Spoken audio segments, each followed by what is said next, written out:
अस्सलाम वालेकुम। जो आज का हमारा चैप्टर स्टार्ट होना है ना, वो हमारे पास है न्यूरो डिजेनरेटिव डिसऑर्डर्स, ठीक है। और उसमें सबसे जो हमारे कुरिकुलम में है ना, वो है पार्किंसन डिजीज़, ठीक है।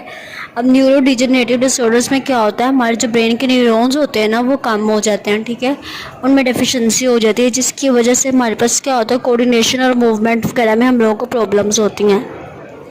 अब इसमें कौन कौन सी डिजीज़ आ जाती है, इसमें हमारे पास अल्जीमर डिजीज़ आती है, पार्किंसन डिजीज़ आती है, एमएस आती है, एएलएस वगैरह की डिजीज़ आती हैं। उसके बाद जो drugs use in Parkinson disease है ना, अब पार्किंसन डिजीज़ बेसिकली क्या होती है, इसमें ना हमारे पास डोपामिन का लेवल कम होता है, तो हमने वो ड्रग्स देनी है जिससे हम डोपामिन का लेवल ज़्यादा कर सकें। तो सबसे ज़्यादा इंपॉर्टेंट आती है ना, वो लीवोडोपा और कार्बिडोपा होता है। अब हम लोग डोपामिन को खुद भी तो ड्रग्स दे सकते हैं ना, लेकिन हम नहीं यूज़ करते क्योंकि क्या होता है, डोपामिन खुद ब्रेन को क्रॉस नहीं कर पाता, ठीक है। तो इसके लिए हम लोग को इसके ड्रग्स डिफरेंट यूज़ करनी पड़ती हैं। तो सबसे ज़्यादा जो इंपॉर्टेंट है वो लीवोडोपा कार्बिडोपा होता है। अब जो लीवोडोपा होता है ना, बेसिकली वो डोपामिन का क्या होता है, प्रिकर्सर होता है, ठीक है। डोपामिन का प्रिकर्सर होता है। और हमारे पास क्या होता है, इसके साथ हम लोग देते हैं कार्बिडोपा।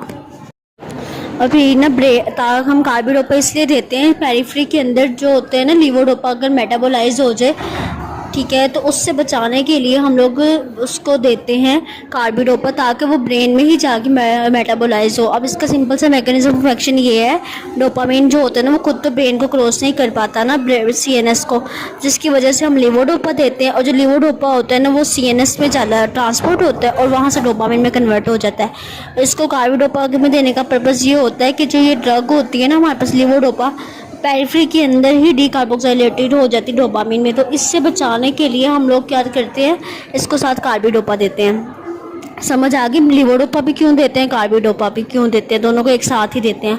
अब कार्बिडोपा जो होता है ना, वो बेसिकली डीकार्बोक्साइल इनहिबिटर होता है, जो कि डोपामिन के लिए मेटाबोलाइज होता है ना। लीवोडोपा डोपामिन में जो मेटाबोलाइज होगा, डीकार्बोक्साइलेशन होती है उसकी, जो कार्बिडोपा होता है ना, वो इसी डीकार्बोक्साइलेशन को ही इनहिबिट कर देता है पेरिफेरी के अंदर, जिसकी वजह से क्या होता है, सीएनएस के अंदर ही जाके लीवोडोपा ना उसमें कन्वर्ट होता है डोपामिन में। थेरेप्यूटिक यूजेस में सिंपल सा ही हम पार्किंसन की डिजीज़ के लिए हम उसको यूज़ किया जाता है, ठीक है। अब हमारे पास क्या होता है, इसकी एडवर्स इफेक्ट्स में क्या होता है, पेरिफेरी के अंदर एनोरेक्सिया, नोजिया, वॉमिटिंग वगैरह करवाएगा, ठीक है। कीमोरिसेप्टर्स को एक्टिवेट करवाएगा। उसके कीमोरिसेप्टर जो होते हैं ना, वो एक्टिवेट होने की वजह से नोजिया, वॉमिटिंग वगैरह हमारे पास होती है, ठीक है। इसके सीएनएस के अंदर विजुअल इफेक्ट्स, हेलुसिनेशन वगैरह करवाता है, अब नॉर्मल मूवमेंट वगैरह करवाता है, ठीक है। इसके अलावा मूड चेंज करवाता है, डिप्रेशन, साइकोसिस एंड एंग्जाइटी वगैरह करवाता है। इसके बाद जो हमारे पास ड्रग्स आती है ना, वो आती है सैलिजिलिन, रेज़ाजिलिन एंड सफिनामाइड, ठीक है। जो सैलिजिलिन होते हैं ना, वो सिंपल सी जो मोनो अमाइन ऑक्सीडेज एंजाइम है ना, बी टाइप, ठीक है, उसको इनहिबिट करता है। अब ये जो एंजाइम होता है ना, ये डोपामिन के लिए, मेटाबॉलिज्म के लिए ज़रूरी होता है, ठीक है। यानी कि डोपामिन को इसकी इनएक्टिव फॉर्म में कन्वर्ट कर देता है ये एंजाइम मोनो अमाइन ऑक्सीडेज, ठीक है। लेकिन अगर यही एंजाइम इनहिबिट हो जाए तो डोपामिन मेटाबोलाइज नहीं होगा, तो डोपामिन का लेवल ज़्यादा ही रहेगा ना।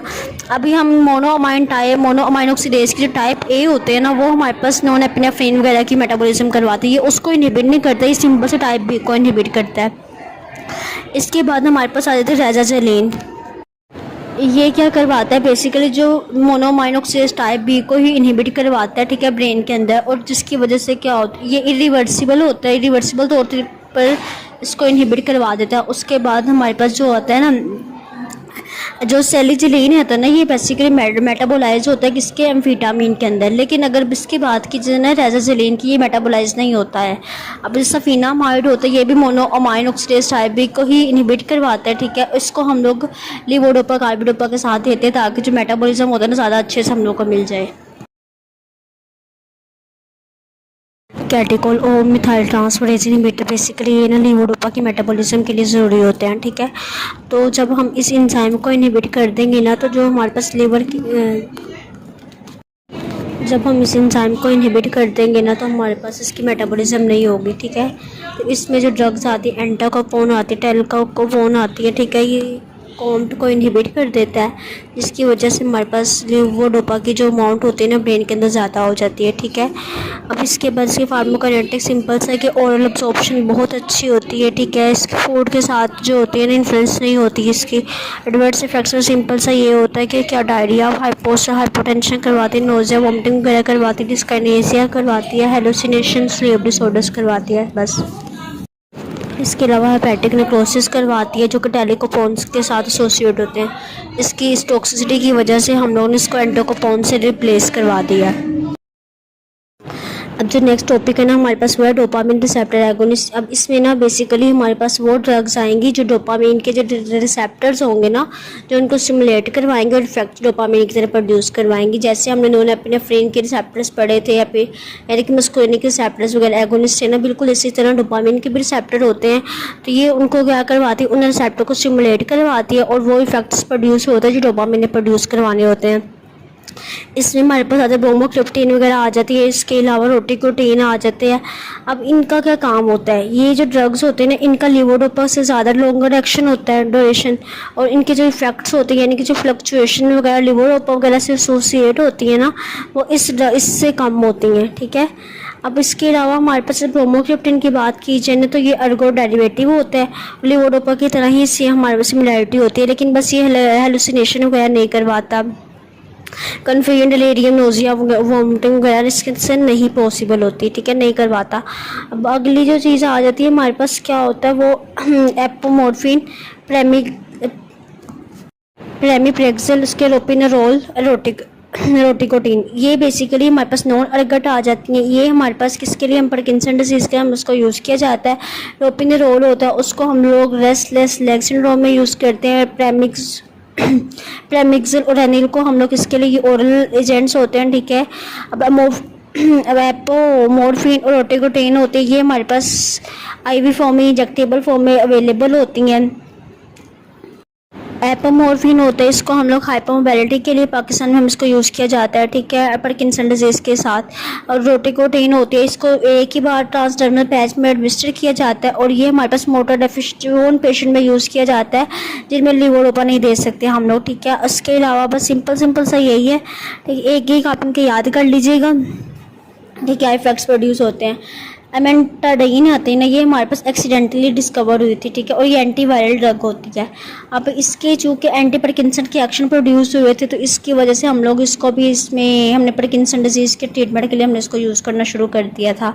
अब ये क्या करवाती है, डोपामिन के रिलीज़ को ज़्यादा करवाती है और जो कोलिनर्जिक रिसेप्टर्स होते हैं ना उनको ब्लॉक करवाती है और साथ NMDA जो रिसेप्टर्स होते हैं ना टाइप के उनको भी ये इनहिबिट करवाती है और इसकी वजह से रेस्टलेसनेस, एगिटेशन, कन्फ्यूजन, हेलुसिनेशन वगैरह होती है।